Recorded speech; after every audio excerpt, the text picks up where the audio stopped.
everybody, and welcome to this broadcast of Hank's Corner. Today, I'm here with the singer-songwriter Molly Lovette. Molly, how you doing today? Hey, I'm great. How are you doing? I'm doing great. I'm so glad that you're here to do this episode with me. Where are you calling from today? I am in Nashville, Tennessee. I'm finally back in Nashville. I was on the road for like almost 2 weeks, so it's good to be back. Yeah, so you were doing a little vacationing, weren't you? Yes, a little bit of both. I was in Vegas for a couple of days, and that was just all vacation fun with some friends. And I won't ask you what happened in Vegas, because as we know, whatever happens in Vegas stays in Vegas, right? Exactly. But you had a good time, right? Oh my gosh. Yeah, it was a blast. It was so much fun. I got to see some friends that I haven't seen in a while. So it was really good. And then I went from Vegas to the Lake of the Ozarks for a performance and a couple of interviews, and then to St. Louis for a full band show, and then to Louisville, Kentucky for a show. Oh wow. So you have been traveling all over. Yeah, it has been a crazy week and a half. Good for you. So, but you are actually based out of St. Louis, is where you're from, correct? Yes. So born and raised in St. Louis, and I moved to Nashville about a year ago. Okay. How's Nashville been treating you there? Oh my gosh, I love it. It's just, there's so much going on all the time. Like any night of the week, anytime there's live music, and there's, songwriters and, people performing their original music. And it's a really cool community here in Nashville. Yeah, so I got to visit recently when I came up to see you, and that was my first time of going to Nashville since being a kid, and it is a happening place, and I definitely can't wait to get back. So that's pretty cool. So for those that are listening and don't know, I actually came across Molly Lovette's music through an unusual spot through Down the Road Radio, which is actually a radio station based out of Ireland. So that was kind of unusual how I came across that. And then I got to see you at Freedom Jam 2021 outside of St. Louis, and that was a great time. Brian Judy put that on to help raise money for Operation Triage, and that money went to help veterans, and that was a good time. Really enjoyed that. Great performance you had there. One of the things I wanted to talk about was you had a special guest that came up on that concert. Can you tell us a little bit about that? Yes, that was like the coolest thing ever for me. So I have a song called One Woman Show, and it's my girl power song. And we had a really cool opportunity to have a younger girl. She's 11. Her name's Raylyn, and she's a singer as well. And she came up and she sang the song with me. And that was the first time that, I'd gotten to do something like that. And it's really cool in general. Like when I get to play songs that I've written and see some people out in the crowd knowing the words and singing along. But to have somebody, especially, an 11-year-old girl, when that song is all about like female empowerment and all of that, to have her up there singing with me, it was so cool. Yes, and Raylyn did a good job, and we'll show a clip of it right here.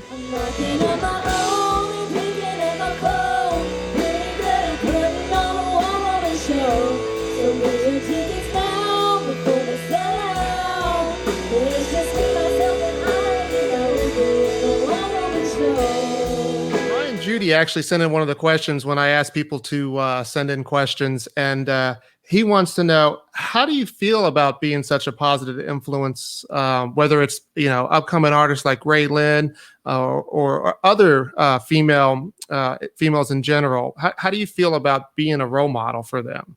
Yeah, it's such a cool feeling. I just think back to myself in their shoes when I was growing up, because when I was little, I looked up to Taylor Swift and Carrie Underwood and all of those, strong female women, artists and people. And, to see that there's people that do look up to me and I'm that influence to some people now is so cool. And it's such a responsibility too. So, I don't take it lightly. I, try to be as positive and as, encouraging and confident as I can for all of these girls. Do you feel a lot of pressure, or it's just natural for you to, live in such a way that inspires them? Yeah, I don't feel a ton of pressure. I know it's always there. Like before I post things or I do things, I'm always thinking like, is this okay for some of my followers to see and people? So there is that, but it's also, I love what I do and I truly believe in, all of the songs and the messages and things that I put out. So it makes it a little easier. Okay, good. So you said you've been in Nashville for about a year now. Hmm. And how did you make that decision to make the move to Nashville? Yeah, I mean, I've been wanting to move for so long. That was kind of the goal. I just wasn't sure when it was going to happen. And I had wanted to move a little sooner, actually, but when everything shut down with COVID, that wasn't looking good for for me to move then. But it just kind of felt right. I had been gigging like every Thursday, Friday, Saturday in St. Louis for about a year. And I felt like I had done as much as I could in St. Louis. I was playing a ton and making fans and kind of, yeah, doing, as much as I could in my hometown. And I felt like it was the right time to head to Nashville. Now, was it hard for you to make the move as far as like financially or anything like that? Because you always hear stories that, people leave with, just what's on their back and get in the Yeah. car. Or did you have any support to get there and help you out? Yeah. So when I lived in St. Louis, I got to live at home with my parents. So that was really helpful to not have to be paying rent. So that whole year that I was in St. Louis, working, playing every weekend, I got to save all of that money. So that was kind of my Nashville money that I had saved up and was able to, rent a place and live. But I am an artist, a musician full time. So I don't go out to dinner every night and do do all of that. It's like I got to save my money. I eat my cans of soup for dinner, and you know, Sure, but we've all been there in one way or right, another. But right. you have a great family support system Oh too, my right? gosh, yes, my whole family, my parents are amazing. They, yeah, I mean, since the second I told them that this is what I want to do for my job for the rest of my life, they were like, okay, let's do it. Let's put a business plan together. What can we do? How can we help? Like they come to as many shows as they can and they come visit me in Nashville and yeah, my family's awesome. And I did get to meet your parents, out there in St. Louis, and they are nice people. So, Yeah. good for you to have that support system. I Yeah. want to talk a little bit about your songwriting. So, you're actually a songwriter, and do you write all your songs, most of your songs? Yes, all of the songs that I have put out, I've written. And I really didn't start co-writing a ton until I moved to Nashville. I just had always written, by myself in home at St. Louis. So all the songs that I have out right now, I've written by myself. But it's been really fun this past year getting to write with other songwriters here. And I've got a bunch of new songs that I'm excited to record. Oh, we're definitely looking forward to hearing them. So, when you write your songs, do you have a process, and does that change when you're co-writing? Yes. So my process is always I have some sort of idea, and it's always about my own life or experiences, whatever emotions I'm feeling. So usually, whatever it is that I'm feeling, I write it down and I just start like rambling, kind of like typing, rambling, anything that pops into my mind. And then once I get like some sort of hook or like line that really like hits me, I'm like, oh, this is what I'm gonna base the song around. This is it. And then I start messing around on the guitar and just kind of making all of these random thoughts and words that I've written down kind of fit into a song to make sense. But with co-writing, it's been really cool. It's a similar process, but it's fun having two or three other brains and emotions and feelings in the mix. So yeah, Especially if you can find somebody that works well with you, and then you kind of feed off each yeah, other, right? totally. Okay. Yeah, and that's what everyone says too. It's like co-writing is kind of like dating. Like when you have your first co-write with someone, you're like, are we going to click? Is this going to be something that we do again? Or is it just kind of you write one song and you were like, that was okay. And then, nice to meet you. Yeah, it's kind of funny. Okay. So one of the songs that I definitely like that you've put out is "Break a Heart." Did you write that song? I did. Yeah. That was one I wrote by myself. I wrote it when I was in college, my freshman year, my only year at college. um, I was in a relationship and just kind of knew that it wasn't, the one. He wasn't the one. It wasn't going to be forever. But there was nothing really that he did wrong or I did wrong, but it just, it wasn't it. So I remember I sat down in my dorm room and I wrote down the phrase, "How do you find the words to break a heart?" And I was like, oh my gosh, that's a song. Like, I'm going to write that. And yeah, I sat there and wrote it. Yeah, and the reason why I like it is it seems relatable. Everybody can kind of relate to that in one form or another, whether you're on the receiving end or giving end of that. But there's also so much raw emotion in the song, the way you put it out. Would you be willing to sing that song for us here today? Yes, I would love to. All right.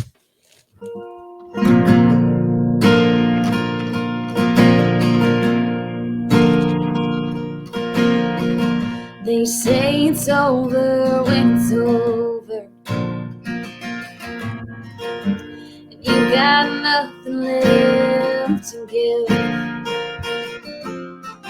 Time to start living for tomorrow,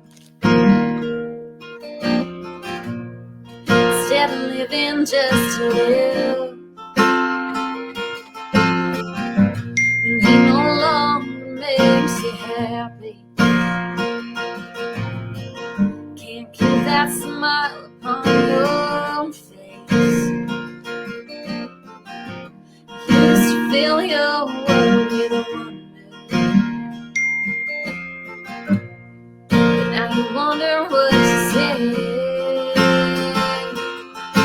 It's hard for you, it's even harder for me, when I look at myself and all we used to be.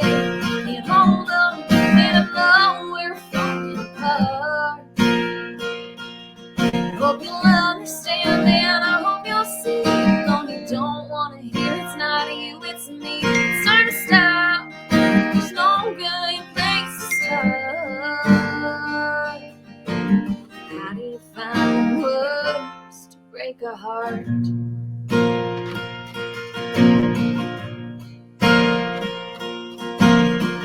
They say forever's never easy.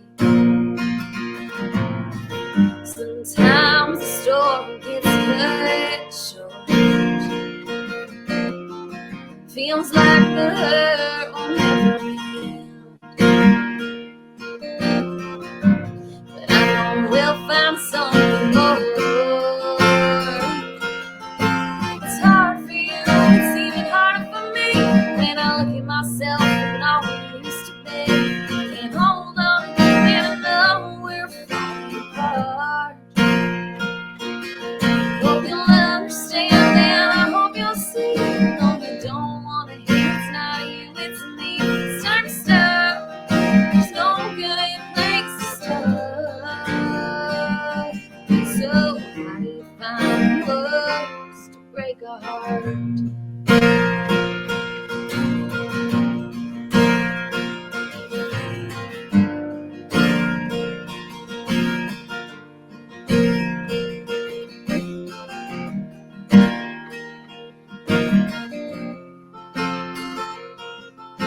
It's hard for you, it's even harder for me, when I look at myself and all we used to be. Can't hold on, and I know we're falling apart. I hope you'll understand, yes, I hope you'll see. No, you don't want to hear, it's not you, it's me. It's time to stop, there's no good place to start. So how do you find words? No, I can't find words. How do you find words to break a heart?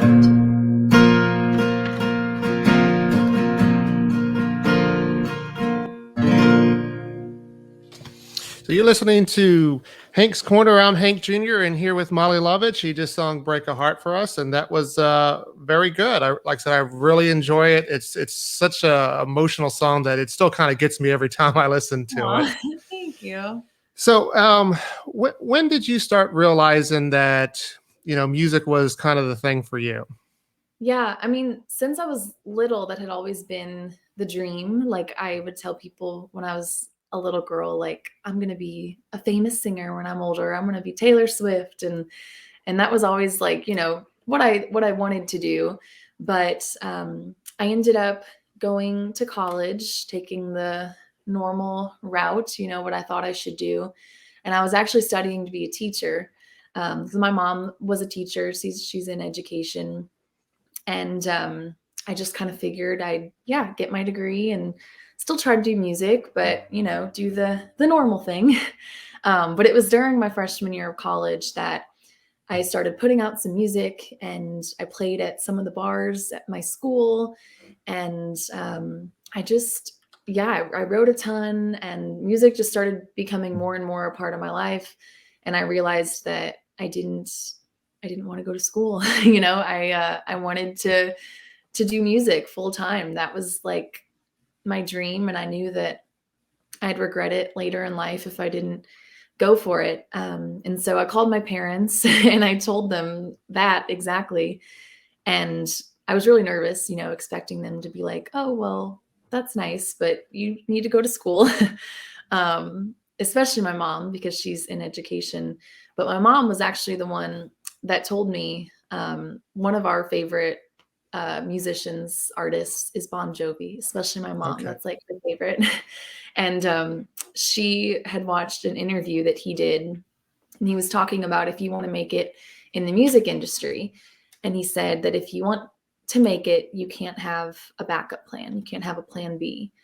And so my mom told me that. And she said, if this is what you really want to do, then you're right. You shouldn't be in school. That gives you a reason to fail in your music. So let's do it. Let's put a plan together and figure it out. And So so you were all in after that point. Then I take it. yeah, yeah. You mentioned people like Carrie Underwood and Taylor Swift were your influences. Did you have any other influences when you were younger, or do you remember going to particular concerts that just inspired you as a child? Yeah, I loved like Tim McGraw, Faith Hill growing up. That was my very first concert I went to. I was 5 years old, so I don't remember it a ton. But I mean, I went to so many Carrie Underwood, Taylor Swift concerts. Really, any of the female artists. I love Miranda Lambert, Casey Musgraves, Kelsey, Maren Morris. I've always looked up to them. Dolly Parton is one of my like all-time favorites. Would love to meet her someday. And just I don't just any of the female artists, like I feel like I've learned so much from just watching either them in concert or videos of them or following them online. There's so much to learn always, and to Yeah, take all away. those names that you mentioned there are definitely strong female artists. And you said you'd like to get to meet Dolly sometime. Have you met any of your role models while performing or just coming across them? I have not got to meet a ton of people yet, which I'm hoping more artists will start coming out now that things are back open a little more, and all of that. I met Lindsay L quite a few times. She's Okay, awesome. She's starting to blow up a little bit. She's doing really she well for is. herself, and she's awesome. She's out and about in Nashville all the time, and I've got to see her play and play some of the same nights and places as her at some venues. And she's awesome. But yeah, she's like one of the only few that I've met so far that I'm like, oh, that was really, really cool. That's awesome. Now, before you actually got into music, I heard that you had another dream of something that you were going to do when you got older. Maybe something that had to do with basketball. Yes, yes, that was another dream. So my family, we're a big sports family as well. We love music, but sports was most of our lives, and basketball was my favorite. So I played my whole life, and my dad was actually my coach, so it was really really fun. But when I was like 13 years old, we found a bone tumor in my femur Mm, bone. It was like super random and really crazy and lucky that we caught it when we did. But I had to have surgery, and luckily it was benign and all of that. But I was out of basketball for about 11 months. So that's kind of part of my music journey as well. It was during that time that I learned how to play the guitar. My dad taught me how to play, and I started writing a bunch of songs and kind of falling more and back into love with music. Because at that point, my kind of plan for life was that I was going to, play basketball out all throughout high school and go play in college and be some basketball coach after college and, and all of that. But yeah, plans changed. And during that time, I kind of fell back into music, and I'm glad I did. And I was similar to like that. I was probably about 5'7" when I was in seventh grade, and I thought I was going to be tall, and I was really good at basketball, and I thought that that was my thing to make it to the NBA one day. But those dreams fell flat pretty quickly, though. I Yeah. never grew again, so I'm still only 5'10" now. So I think when we were out there, I thought you were taller than I was, especially when you were wearing boots. So I don't think I would have made a good NBA player. Maybe. So you're into sports. Are you big on the St. Louis teams?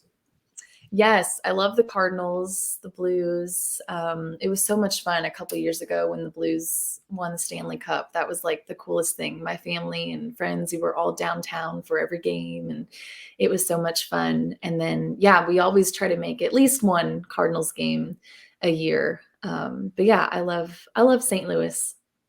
And that's fine. I mean, I'm a Cubs fan. I've been a Cubs fan since I was little, so I know there might be a little bit of an issue There's there, some but rivalry there, yeah. but that's okay. So what other hobbies do you have? I've like within the past couple of years really gotten into crafting different things. This guitar, for example, I'm all about like sparkle and rhinestone and all of that. So I made this guitar last summer. It's just like little one by one rhinestones I glued on, and I made another guitar actually a couple of months ago. I made a red one now. And I make a lot of my own clothes as well. I do a lot of like thrift shopping, and I will like put on rhinestones or fringe or other things to my clothes. I love just getting to be creative and do that. And you make clothes for other artists as well. Is that correct? Yes, yes. Kirsty Cross was my very first customer in Nashville. I might start like actually posting about it and seeing if people want me to make stuff. But yeah, she had messaged me and asked if I can make her a pair of shorts like mine. And I was like, oh my gosh, yes, that's awesome. Yeah, and that's so cool because when I did get up to Nashville this past summer, when I did a photo shoot with her, one of the outfits she was wearing was those shorts. So Yeah. she definitely loved them, and that's pretty cool. So maybe we'll see a Molly Lovett clothing line in the Right. future. Yeah, that would be awesome. Well, you have a second song that you wanted to sing today? Yes, I would love to play my new single. We put this one out this summer. It's called Hey Hey. All right. Little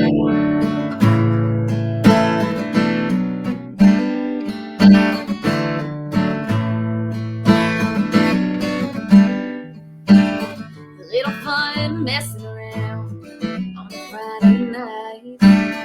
Think I drank a little too much in the neon light. Hanging out with the girls when you walk in. It's been a while, then you say, hey, how have you been? Sipping and singing, starving, missing, like kids. We're still playing games. People talking, we start walking. Then you wanna take me to your place. Hey, hey, hey.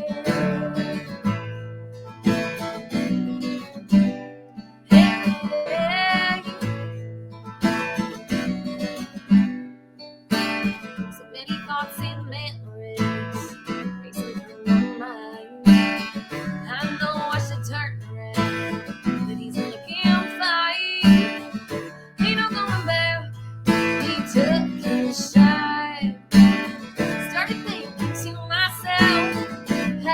Why not?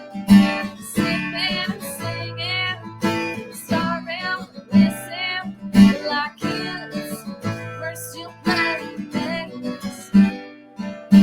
People talking, we start walking, then you wanna take me to your place.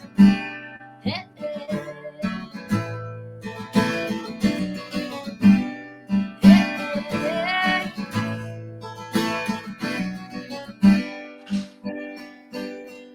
Sipping, singing, reminiscing, people talking, 'cause we're walking back to your place. Sipping, singing, starring, listen, like kids, we're still playing games. People talking, we start walking, then you wanna take me to your place. Hey,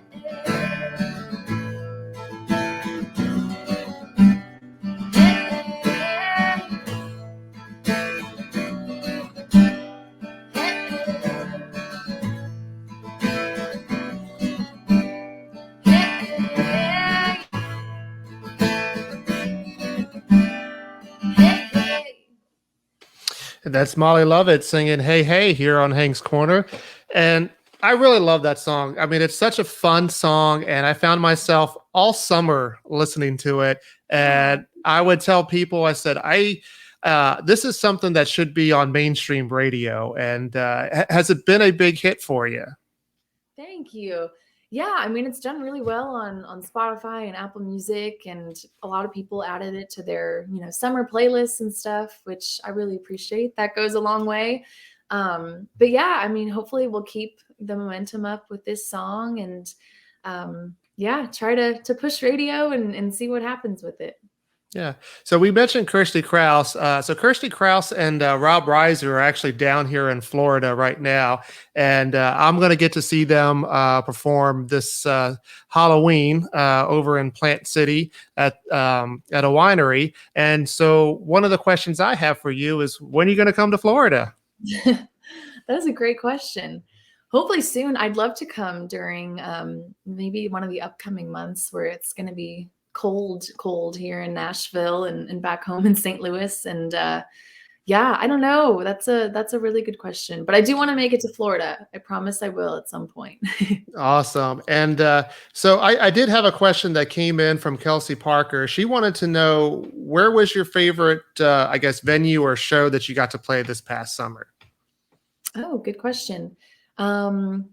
I mean, Freedom Jam was awesome. You got to be at that one. So, that was just such a cool day of music, and all of the different artists were incredible and so fun to get to talk to you and hang out with. And it was such an amazing cause. But I also really I played at the Lake of the Ozarks a bunch this summer, and that was so much fun because it was all, outdoor shows on the lake, and everybody had such a good time. And it was full band stuff. Both of those were full bands. So really, I've had so much fun just getting to play full band shows this summer. Yeah, definitely fun watching you play out there. So I got a treat here somewhere for some of our listeners. We talked about this, and we got to do a photo shoot together while we were out there, and that was so fun. So this is my autograph copy that you did for me out there in Freedom Jam. But for a couple of listeners, if you comment in the comment section here on your favorite Molly Lovett song, I'll randomly pick a couple of you guys out to get you an autograph photo of Molly Lovett. So thank to you for doing that for us. Of course. All right. And it was so great having you on here, and you're welcome to come on my show anytime. And like I said, we're looking forward if you do make it down here to Florida. Yes, I hope so. Thanks so much for having me. Thank you, everybody, for listening.